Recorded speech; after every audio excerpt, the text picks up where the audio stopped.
ভাই এই পাঞ্জাবিটা একটু ডুলে দেন তো, ইস্ত্রি করে দেন। আজ কইতো না কালকে আইয়েন। ওই একটু আর্জেন্ট দাওয়াত দিছে এক বন্ধু, পাঞ্জাবিটা ডুলে দিলে ওটা গায়ে দিয়ে যাইতে হবে। পুরো ভাই বিরক্ত করার কি কইছি না আজ কইতো না। আর আনের আর্জেন্ট কামাই করি না, অন্য জায়গা লই যা।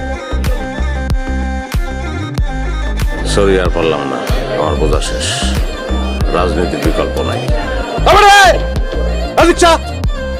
তুই শোনো মারছে না, চলো আমারে, আমি রক সোহেল মনে নাই, তুই আমার পাঞ্জাবি ইস্ত্রি কর আউট করবি, তোর ইস্তারি কর। ভাই আনের অপশন আনের কথাই অনেক শুনছি। ইধার ভুলে গেছে। আই হাফ মিনিটে করে দিচ্ছি। এই স্পোর্ট এই বস্ত্র বইতে দে, হানি দে, চা দে, বিস্কুট দে, তাড়াতাড়ি দে।